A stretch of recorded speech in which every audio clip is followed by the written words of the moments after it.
Hello there. My name is Ryan Evans, and I'm a certified master with the Forrest School of Evolutionary Astrology. I've been studying this stuff for 25 years and have had a whole bunch of teachers, including the great Pat Kaluza and every human I meet. So therefore, to say I am of any one school would be erroneous. But today we are going to talk about Pluto square ERIS and what is going on in the world today. So welcome, greetings. The very first thing I want to say, hello there, is a bit of a disclaimer. And that is that what I'm going to be talking about is Pluto square ERIS today, but more specifically about how Pluto is squaring ERIS right now, 5 times between now and next year. And so what we're going to try to do here in this hour is unravel the archetypes here in the astrology and place it up next to current events and see the overlap. So a couple of disclaimers here. First off, the disclaimer is that I am a human learning lessons. I have my own Pluto and my own ERIS that are squaring in my own chart. I have this experience happening with me. So to say I have it all figured out, this is the answer, and all we need to do is ... very erroneous. ERIS, recently discovered in 2005, is a newer archetype. These newer archetypes are unfolding. We are just now becoming aware of them in our collective consciousness. They've always been there. As we'll see, they've been there through history, but we are now aware that they are present in our history. So the disclaimer is, I'm a human, you're getting my opinion. This material is still being discovered, unraveled, unfolded. So I can tell you what I have learned so far.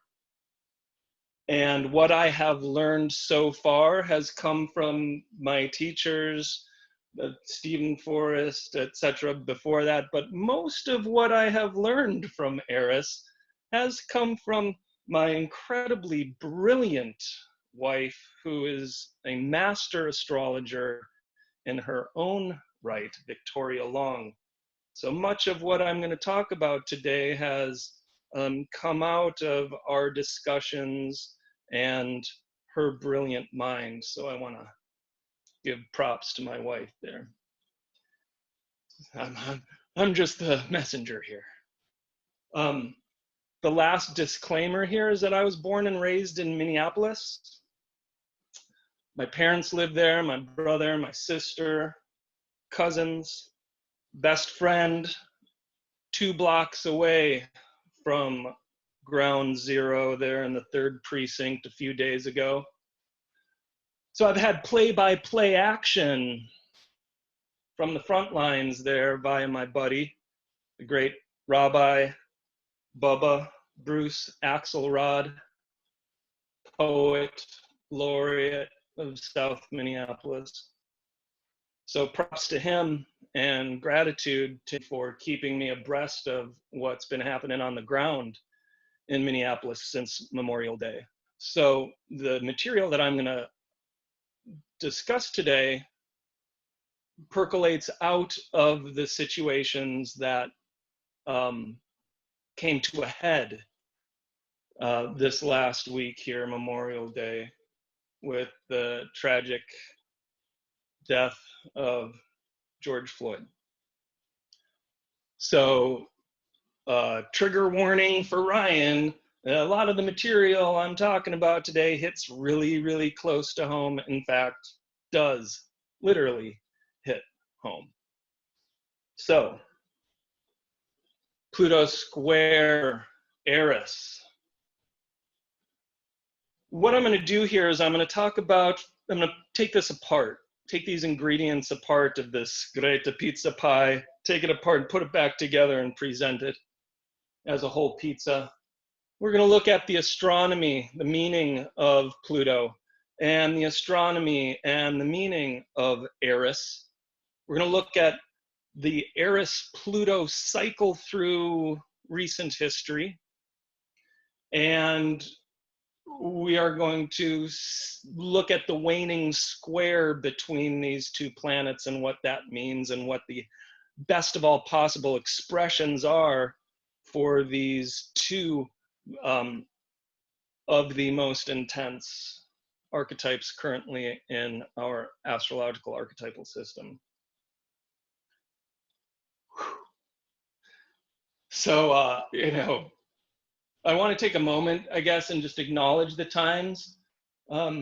George Floyd was obviously not the first man killed by the powers that be. Police brutality and murder isn't anything new. Racial injustice, it's nothing new. You know, we might as well throw in classism, sexism, racial inequality, income inequality. It's nothing new. None of that's new. But it was in 2005 when the archetype of ERIS was discovered, like I said. That's pretty new. So we're going to jump into that deeply and see how the archetype of ERIS relates to those things that I just said. Let's start with, though, the discovery of Pluto, the astronomy of Pluto, the astrology of Pluto. Let's look at it this way.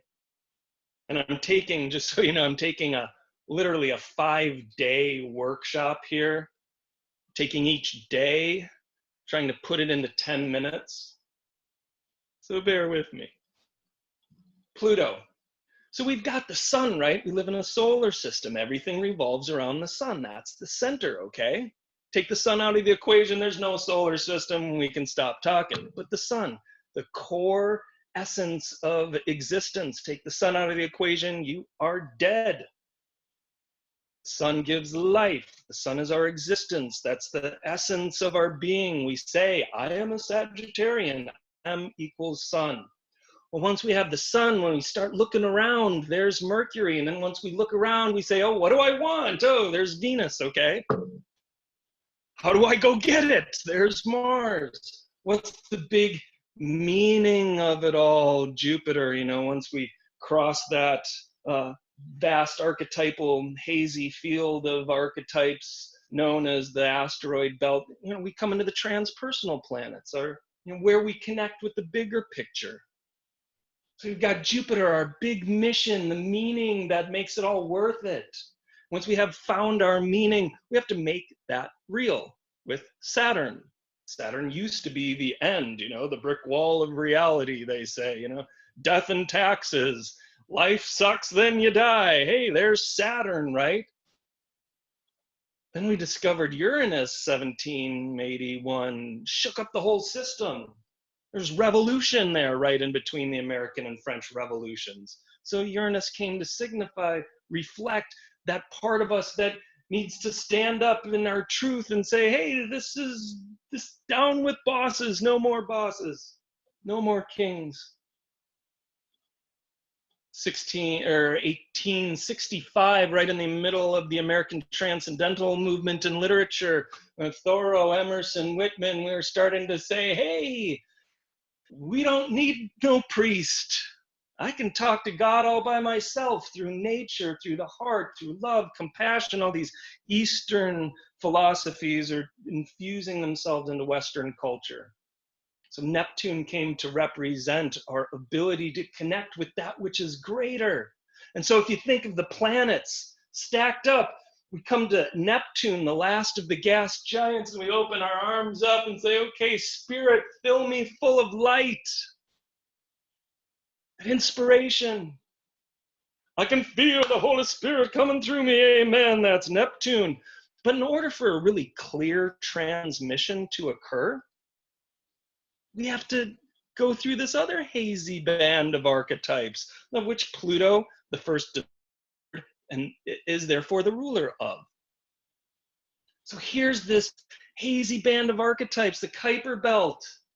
What's all there? Well, Pluto, discovered in 1930, right at the time when we were, on one side was the rise of Nazism, on the other side, Carl Jung was, coined the term the collective unconscious. That whole vast place where we put our deepest fears, our woundedness, the shadows, the dark stuff that we can't immediately process, we far away from us, as far away from us as we can. See how the meaning, the astrological meanings percolate up through the astronomy. So here's all the junk, centrifugal force or centripetal force, everything's flung off to the side, I don't want it, throw it away. Well, here's the garbage dump. If we want that clear transmission of the Neptune, of the peace, of the high ideal, of the bliss and flowers, man, because everything's all right, it's all good. You want it to be all good? You got to go through the crap. Welcome to Pluto. So Pluto then, in my humble opinion, then represents the engagement with all of that charged material. Lord of the underworld, gatekeeper to the dark realm of space garbage. Too intense to deal with, give it to Pluto. But these are the experiences, you see, which make up our soul. So Pluto done right, we're engaging the hard stuff. We're asking the hard questions. We're going to therapy, asking ourselves, why do I have this attachment issue? Pluto done right, this awareness of whatever we have made unconscious. But if we can't do it right, the wounding begets more wounding, and we pass that down like the China set that we're never going to use. But, hey, it's my great-great-great-great-great-grandma's China set, and I'm going to carry that around. I'm never going to use it, but here it is. And in the meantime, I'm going to lug it around, and, now we could sell that for money, but no, we're going to just keep the burden with us, tongue-in-cheek Pluto. So if we do Pluto right, we can find our healing. If we do Pluto right, there's that awareness of the shadow. If we do Pluto right, we have a doorway into our unconscious.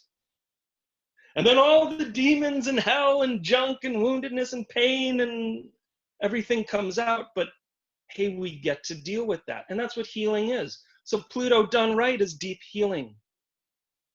Pluto done unconsciously is the perpetuation of hell.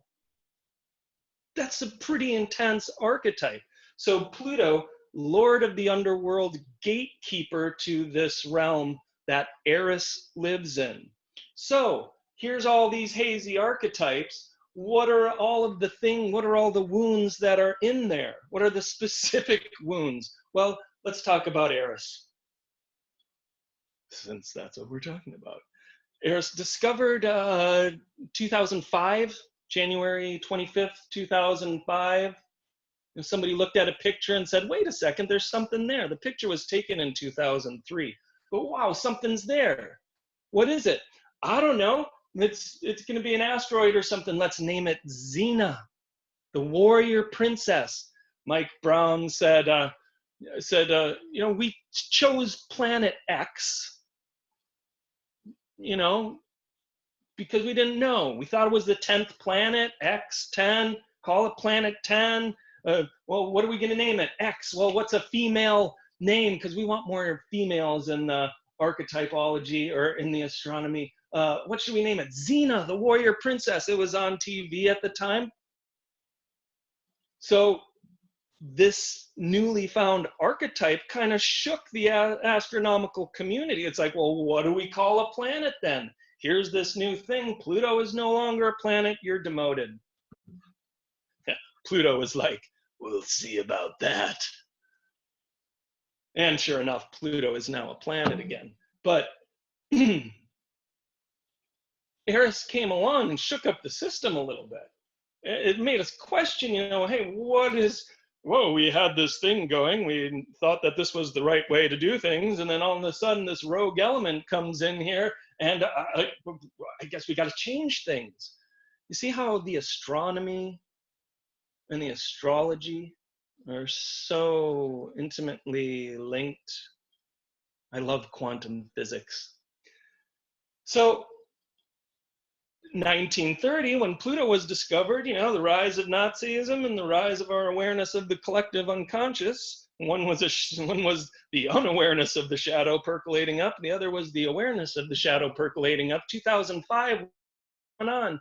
I did some research, and yeah, we were in the middle of the Iraq War, and George Bush was elected again, and so there was a lot going on in terms of violence against the oppressed in the guise of liberating the oppressed. But what I thought was the most important thing, and we can argue this point, of course, this is when YouTube came online. Now, it might not seem very significant, but look at what happened.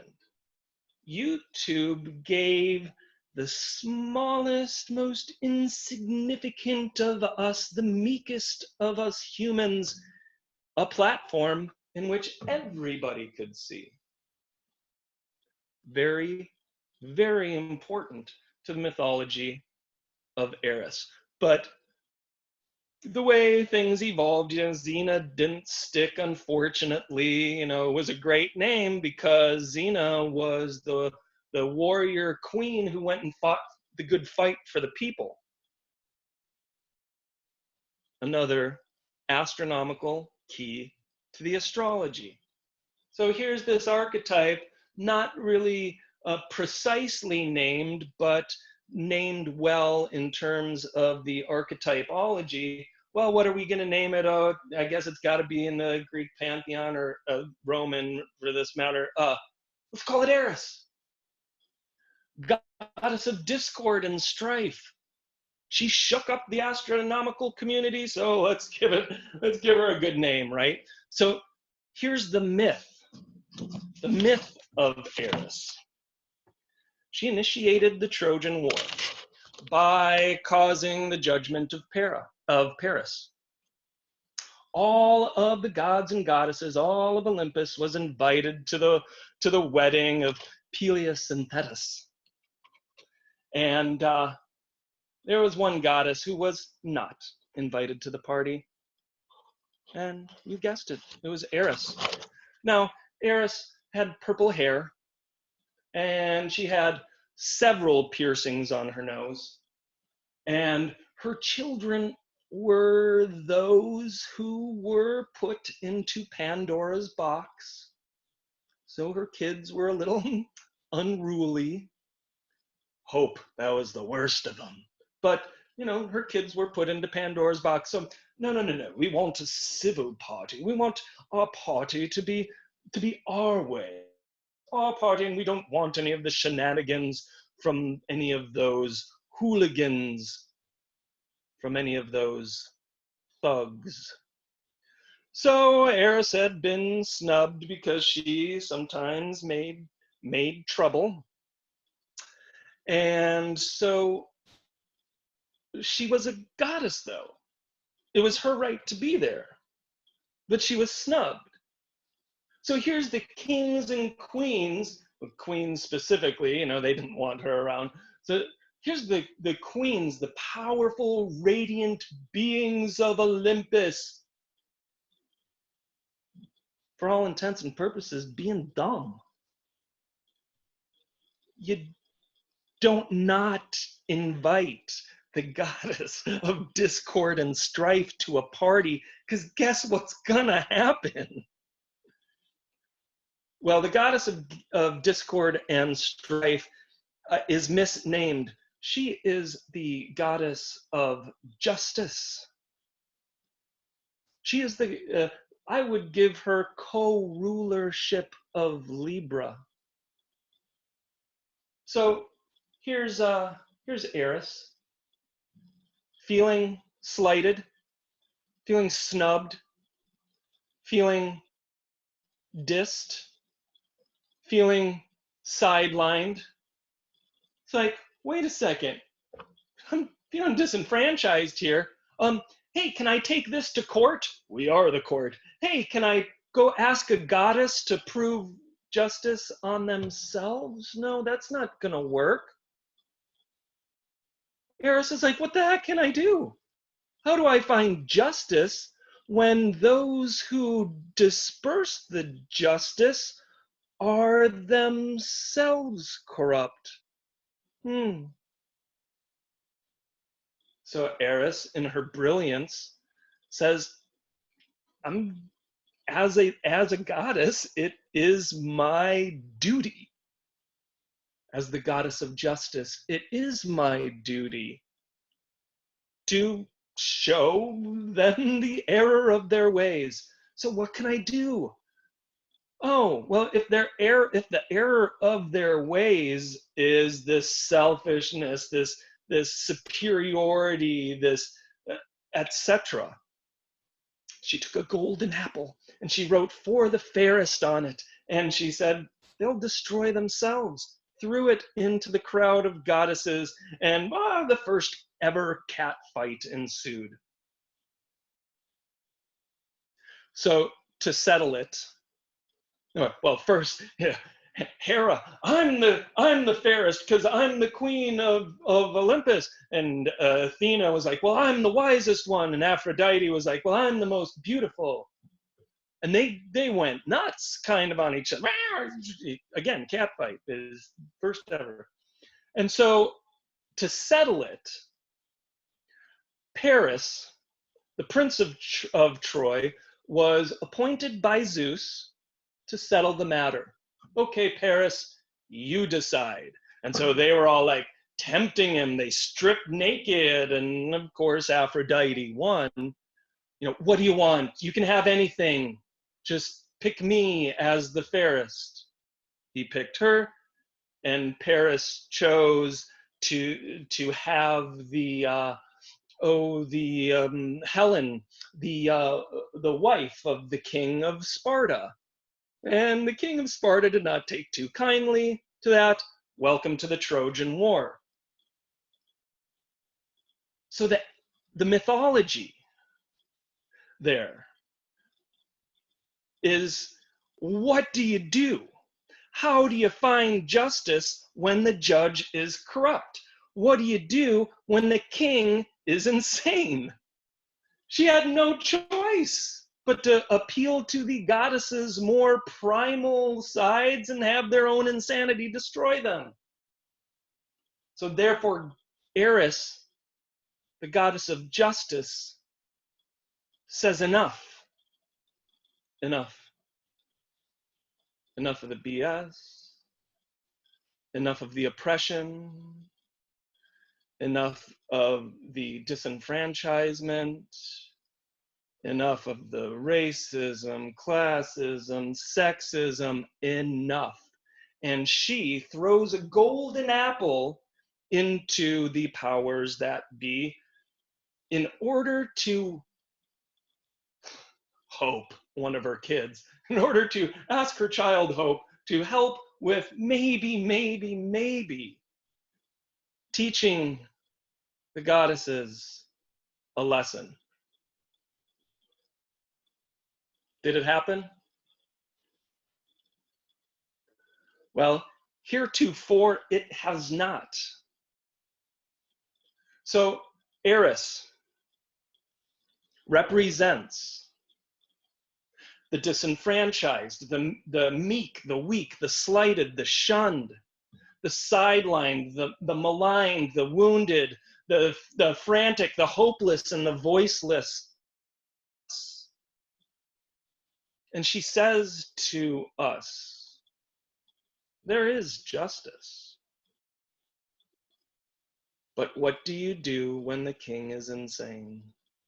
What do you do when the goddesses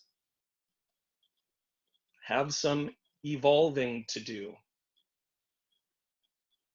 Well, here we come to the ERIS-PLUTO cycle. Anytime any of these here planets, anytime any of these planets come together, they're having a conversation. They come into like a lunation cycle, a new moon, a first quarter square, full moon, third quarter waning square, back to the conjunction, and on again. This cycle of conjunction to opposition and back again is like the cycle of life, the cycle of growth, the cycle of awareness, of the work to make that awareness come true, of what happens if we don't, and our kind of last chance to do that, and then we get another chance at the conjunction to try it again. So back in 1756, we, Western society, had the First World War.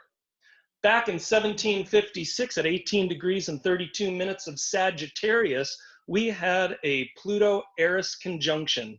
We didn't know about Pluto, and we didn't know about Eris.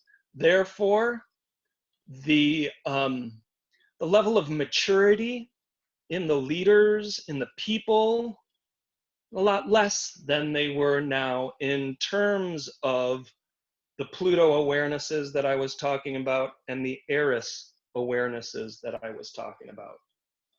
So at this time, Britain was basically taking over the world, oppressing India.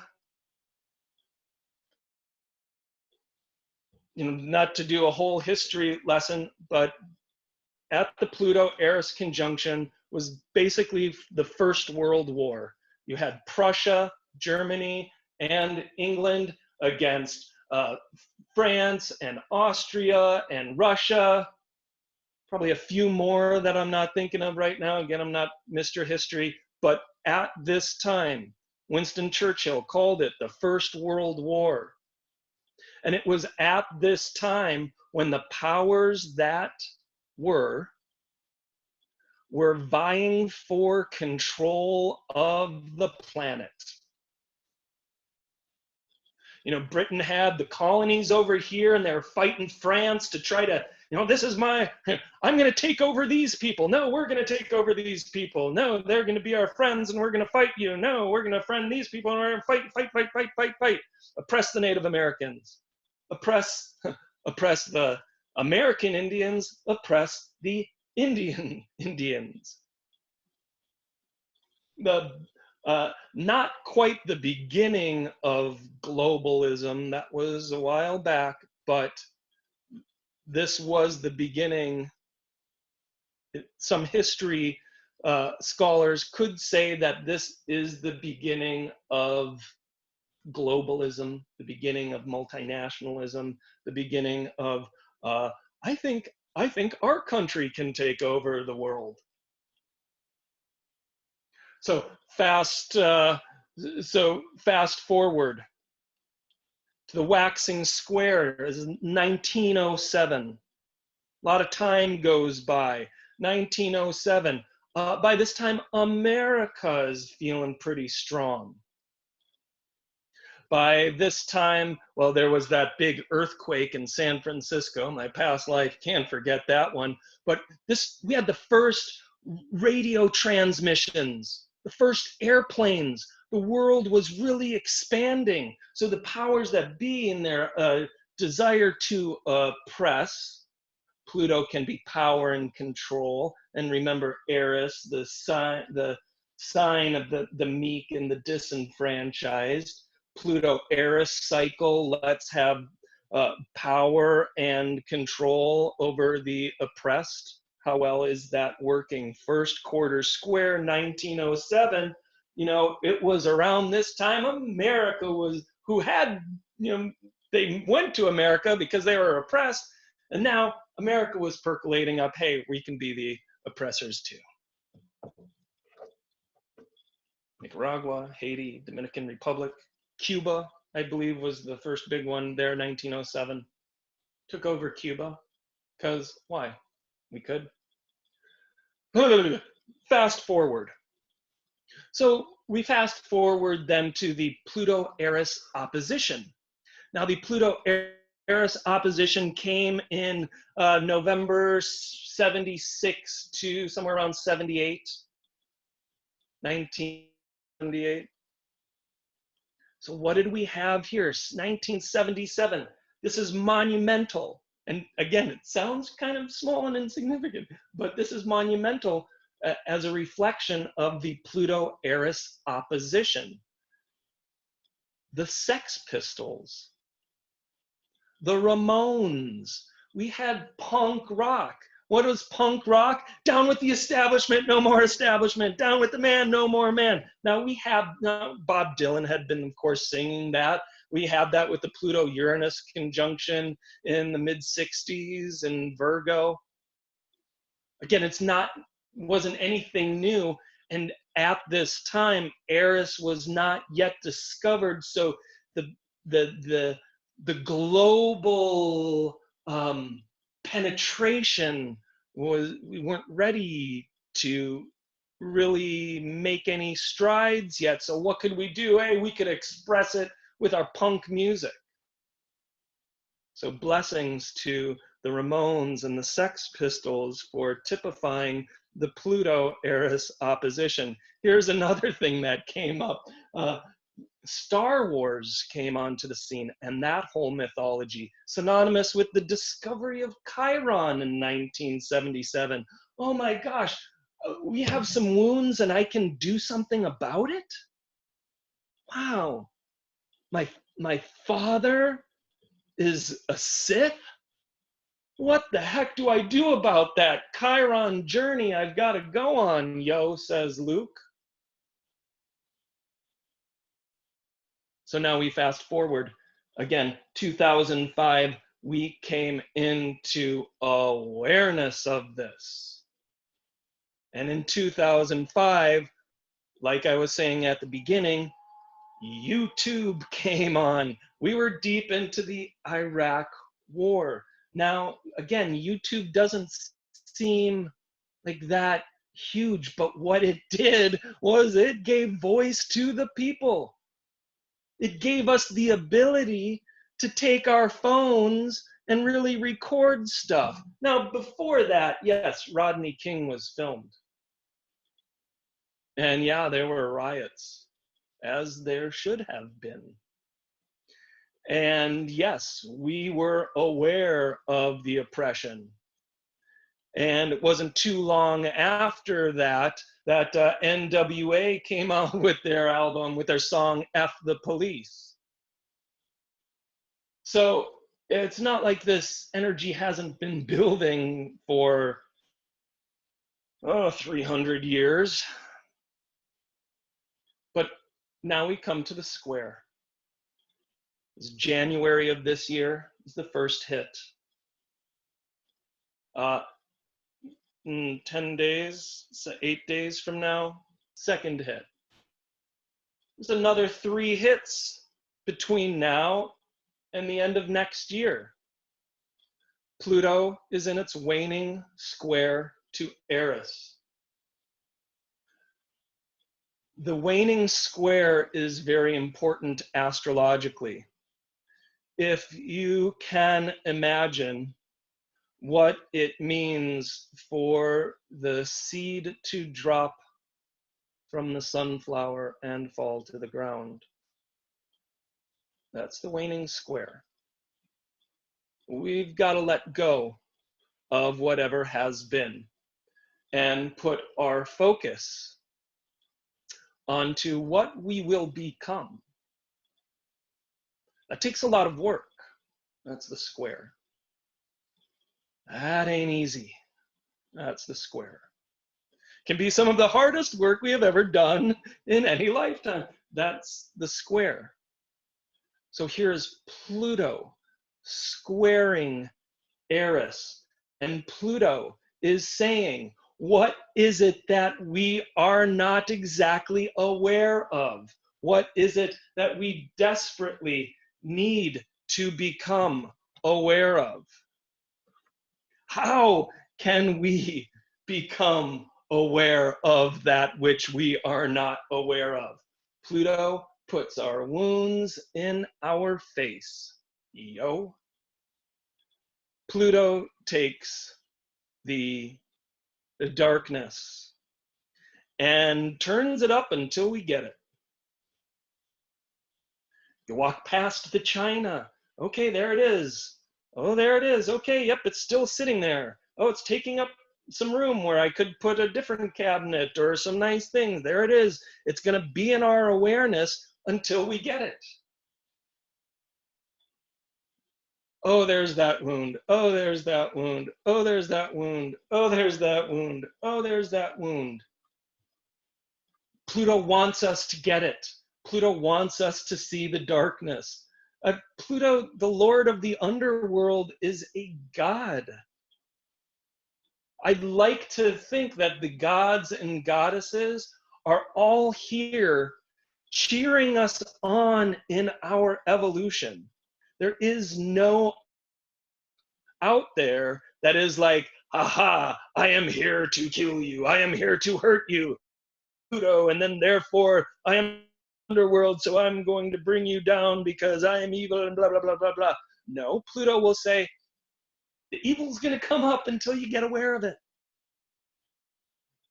The evil is going to come up. The darkness is going to come up. The shadow is going to show itself. The toilet is going to stink until you flush it and clean it. That's the way it goes, Pluto. And so Pluto's asking for awareness, awareness, awareness, awareness. That square is unrelenting. That waning square says, please finish this up. Please be aware. Please do the work. Because frankly, Pluto says, I don't want to have to do a whole nother 300 years of trying to beat the awareness into you that ERIS has to have a voice, that ERIS has to be invited to the party. She's got purple hair, 5 nose rings. She's very loud and cantankerous, and her children are quite rambunctious, but she is the voice of the oppressed. She is the voice of the voiceless. Raise your hand if you have never felt that way. And not a hand goes up. So we all have this archetype within us. We all have these places where we have felt slighted. We have all had these places where we have felt maligned, disenfranchised. We have felt weak. We have felt shunned without justice. So Pluto squares ERIS, and we hit a breaking point, the boiling point. ERIS says enough and sees the BS, writes for the fairest on it, throws it into the crowd of goddesses, and the cat fight ensues. Now, what does that mean here, now, happening here, society?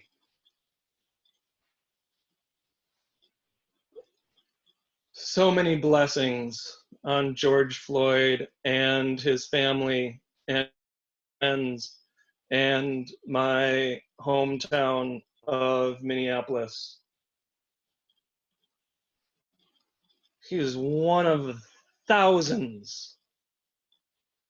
What did I hear? Something like 8,000 people since 2001, 8,000. Where did I, you'll have to do some research on that number. This is hearsay slash, I think I saw this somewhere, 8,000, and it works for the sake of discussion. 8,000 people killed by law enforcement, didn't need to. So this isn't the first, but it's the breaking point. It is enough, not another one. And yeah, since George Floyd's untimely murder, calling it what it is, yeah, there have been other deaths.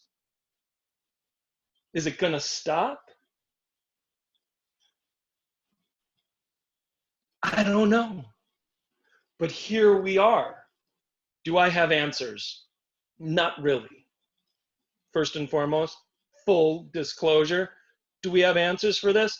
No, because this is the first time in human history that we have been conscious of the ERIS archetype,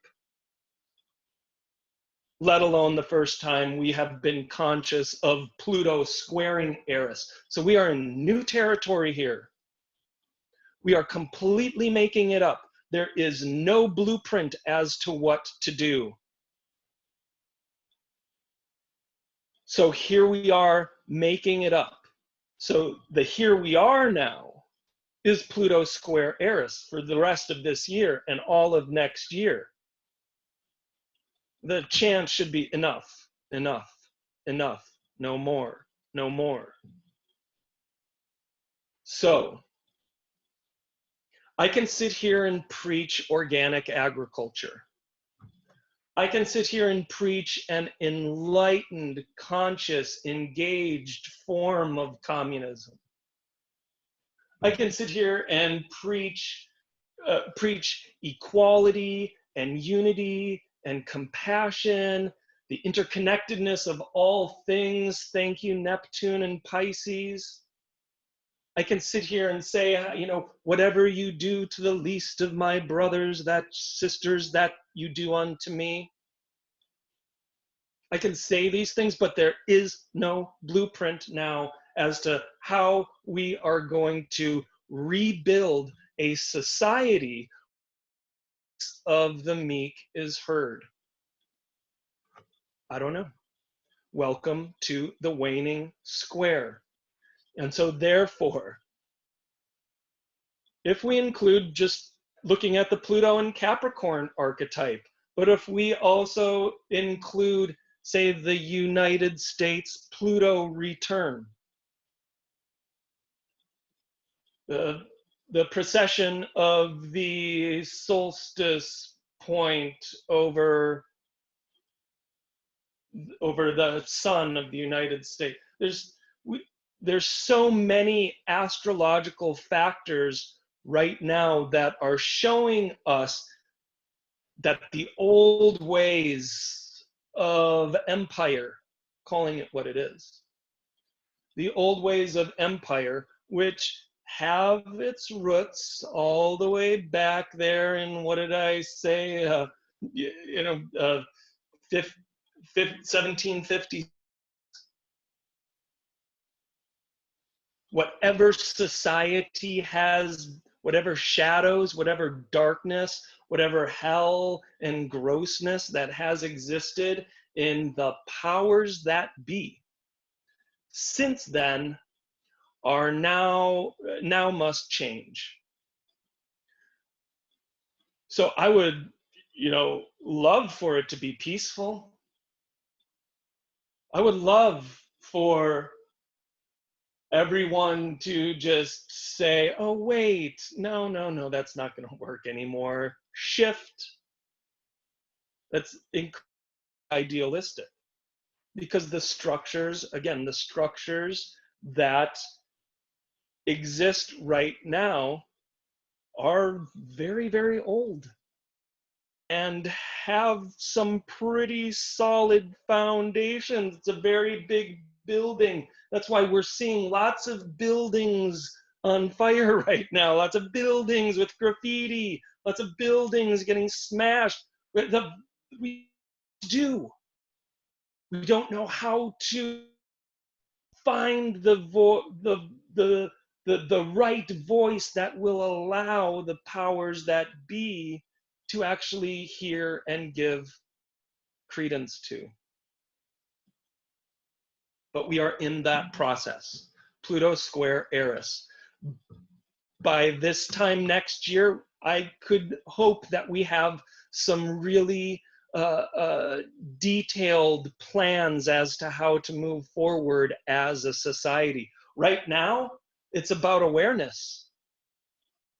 Right now, it's about throwing the golden apple and watching the goddesses fight it out.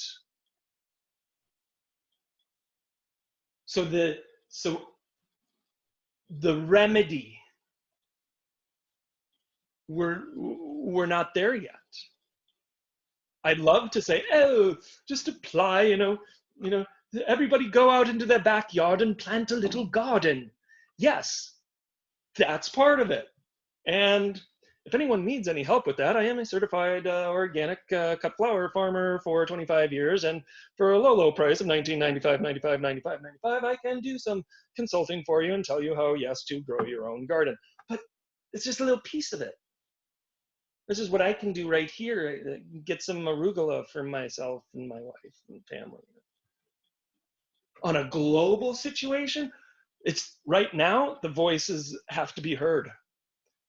The meek, the sideline, the slighted, and the shunned need to declare themselves and say, hey, I'm a goddess too. I get to be invited to the party. How the pantheon opens up for Eris to join the next party. This is the discussion that we will be having for the next 2 years. I do not expect there to be solutions or blueprints or easy way out. For all intents and purposes, the king is still insane. So what does it take? Total destruction's the only solution, sang Bob Marley. I don't like that so much. I'd like to see it without anybody getting hurt. My hometown of Minneapolis, I'm a little concerned about going back there and visiting the family and seeing the destruction. But check this out. Here's part of the solution. Part of the solution is now that Lake Street in Minneapolis has been totally and utterly obliterated, how can we rebuild in a beautiful way that is inclusive of Eris? What can we do to rebuild Lake Street and every place else for that matter in Minneapolis and every other city and state and country that this stuff has gone? How can we rebuild it in a sustainable, inclusive, honoring way where whatsoever you do to the least of my people, that you do unto me? And so the least of us is as celebrated, as heard, as the greatest of us. This is our work. So while I could sit here again and offer solutions, I can say unequivocally that until things get better, we are going to have to come into more and more awareness of that. As we come into awareness, those of us who were born at this time because they have the answers to this question, until they come up with the answers, all we can do is our best. All we can do is listen right now. Listen to. No judgment. Not even any answers yet. I can't even try to give answers yet. All I can do is listen and say, I hear you. And that's the first start. And that's where we are now. Again, we have 2 years for this. So good luck, humans. At this point, I'm going to open this up to any questions or comments. Anyone, feel free. Feel free to raise your hand. And if not, I can go into the part that I was going to talk about, if I have the 5-day thing. Any hands? Hands going up? Kayleen, can you unmute yourself? Or Linda, can you unmute Kayleen with a question there? I got her. I got it unmuted. But I am wondering, Ryan, about like these next hits. I mean, I would imagine, as we do these exact conjunctions, will we see more turmoil? Do you have, a prediction? I don't know. What's your thoughts about that? Sure. I'm going to quote Stephen Forrest when he was talking about the Pluto-Uranus square that we have emerged from, only to come here. To answer your question with a question, how bad does it have to get before we make the change? Asking you personally, asking me personally, not you, we don't have to, I'll talk about me here. How bad does stuff have to get in my own life before I make any changes? Stuff often has to get really bad. I know people who have smoked tobacco their whole life.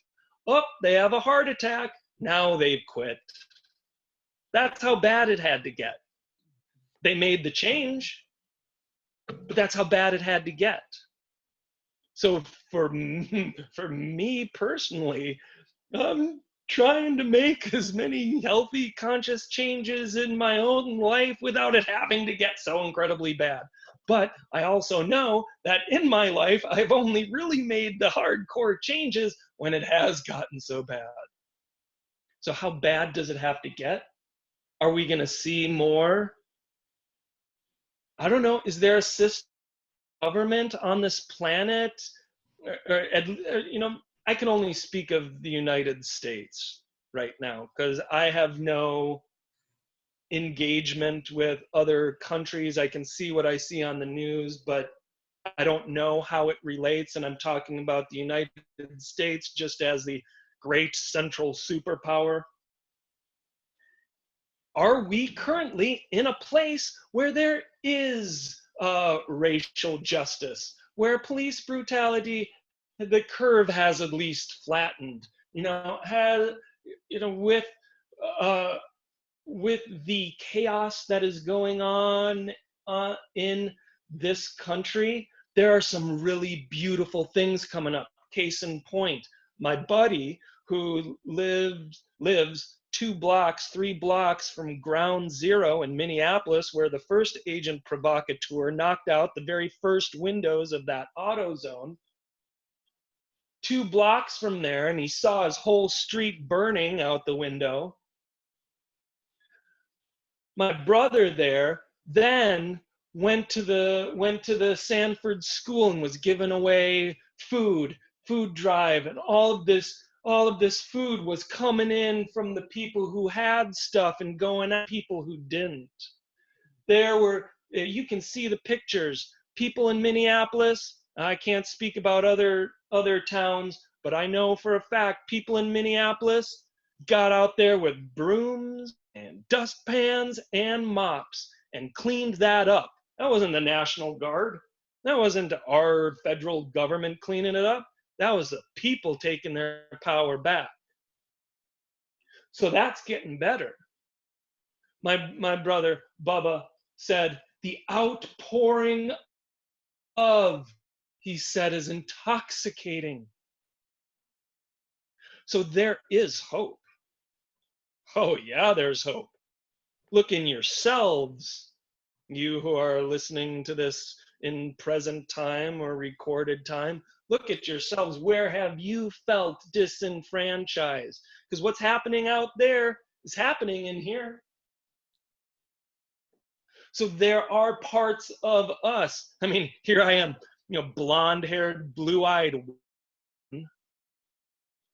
call it what it is, blue-eyed, blonde-haired, blue-eyed white man. Hey, that's actually red hair. You ever heard the old story about the red-haired, freckled, fat boy with glasses? Yeah, I've experienced some prejudice myself. To the degree that others have, no way.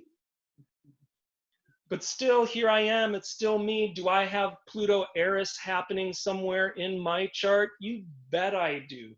Do I feel oppressed by some parts of the government or the world or the systems, the man? You bet I do. All of us do.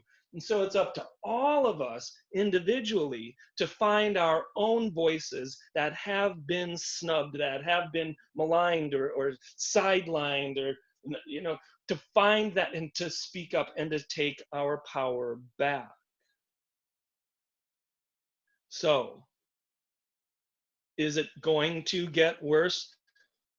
Predictive astrology is the last thing I want to do. Can we do it? You bet we can do it. There are archetypes and there's all sorts of techniques that we can look at into the future and say, this is a probability, not a possibility. This is a probability.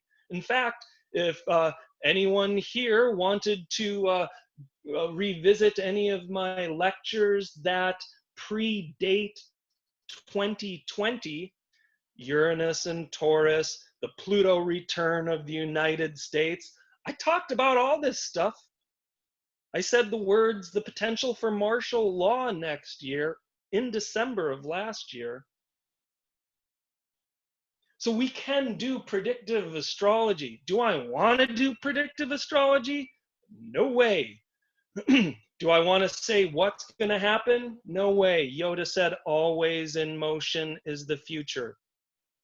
And so I am going to, instead of predicting, oh yeah, things are going to get a lot worse before they get better, I'm going to say things are going to continue their quest for awareness in whatever capacity.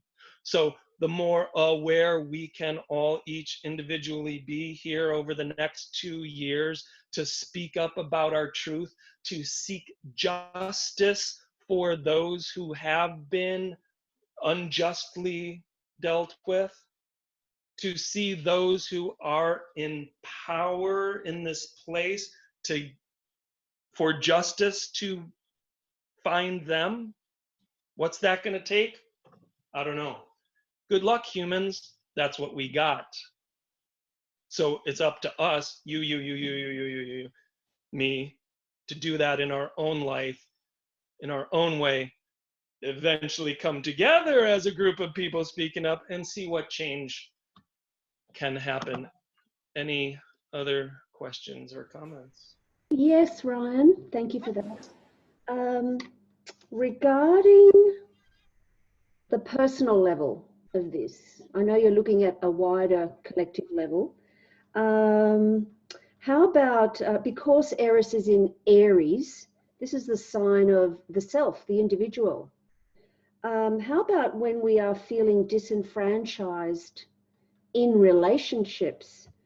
And what is the blind spot? The Libran polarity. the blind spot, if you will, using the technique of polarity points to Eris. The blind spot there is giving our power away out of diplomacy to the other. Diplomacy ain't gonna work with Eris. Eris is the product of what happens when diplomacy fails. So I'm going to speak to your point on us personally. Pluto says, what has wounded our? How can we heal our? How can we reclaim this fragmented part of us? What is it that needs this healing? What do I need to reclaim? This, again, Pluto being the archetype containing all of these Kuiper belt archetypes, the representative of all of them, Pluto, the deep need for awareness and healing. In a square to Eris in our chart, how can we heal Pluto through great work, square that part of us that has been disenfranchised, Eris, that part of us that is fragmented?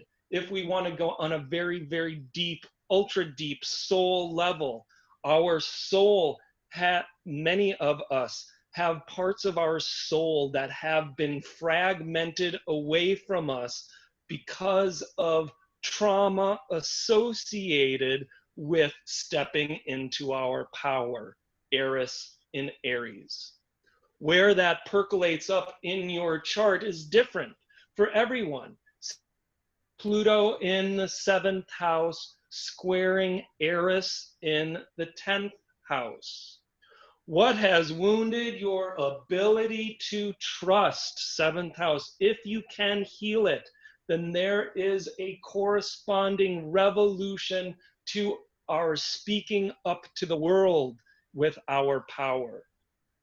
So if we can do the Pluto Eris square in our own chart, Pluto 7th house, Eris by transit, Eris in 10th house by transit, just pulling something out of my head.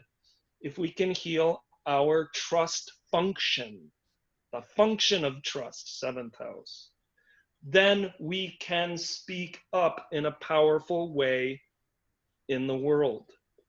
See how that works? So we all have this Pluto Eris square somewhere in our charts. You can fill in the blanks. Those of you listening, you astrologers, can feel free to apply this to in your own readings for others. But Pluto says, what has wounded my fill in the house archetype? Square says, if I can work my butt off with consciousness, I can build something strong with Eris in the in the house. Eris says, that part of me that has been that part of my soul that has been fragmented away from myself, Eris and Aries, so that I can reclaim that voice, find my power again, Aries, and speak up to the world, 10th house, with my truth. So if I can heal my house and do the work of healing my house, then there is a corresponding breakthrough in our personal power, strength, and justice in the context of house, fill in the blank. Any other questions? Comments? Otherwise? Huh. All right. How are we doing on time? Oh, I went 4 minutes over my calculated time. Last call for questions. Last call. All right. Well, thanks everybody. You've been a wonderful audience. You've been a wonderful audience. Thanks all for playing along. And if anyone here is interested in seeing more deeply how this energy percolates up into your own chart, feel free to email me at flowerman1111@yahoo.com or search me out through my website, ryanevansastrology.com. Thanks for playing along, everyone. Thank you, Ryan. That was amazing. Could all our audiences please unmute and thank Ryan Evans? Oh, Ryan, that was so great. Thank you so Kathy, much. thanks. Hey, thanks, Kate. Thank you, Ryan. Thanks, Lisa. Thank you, Ryan. Yeah, thank you, Christine. You're Thank you, welcome. Thanks, Ryan. Linda. Thanks, Lakshmi. Thanks, everybody. Thanks, Easter Bunny. Okay, bye.